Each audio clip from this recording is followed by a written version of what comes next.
બનાસકાંઠા જિલ્લાના થરાદ તાલુકાના મોરથલ ગામની પ્રાથમિક શાળા નજીક એક ગંભીર ઘટના સામે આવી છે।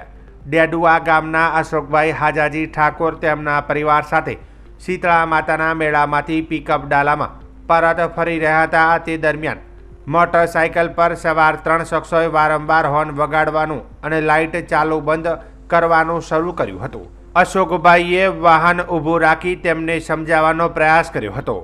આરોપીઓએ મથાજી વજીજી ઠાકોર પાવડાસણ, ભવાનજી પોપટજી ઠાકોર મોરથલ અને નરસિંહજી રખાજી ઠાકોર મોરથલે ફરિયાદીને ગાળો આપી તેમાંથી એક શખ્સે છરો કાઢી અશોકભાઈ પર હુમલો કર્યો હતો।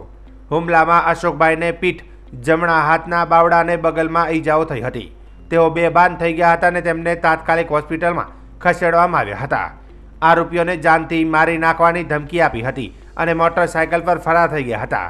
પોલીસે ત્રણેય આરોપીઓ વિરુદ્ધ ફરિયાદ નોંધી વધુ તપાસ શરૂ કરી છે। આરોપીઓએ એકબીજાની મદદથી આ ગુનો આચર્યો હોવાનું પણ પ્રાથમિક તપાસમાં સામે આવ્યું છે।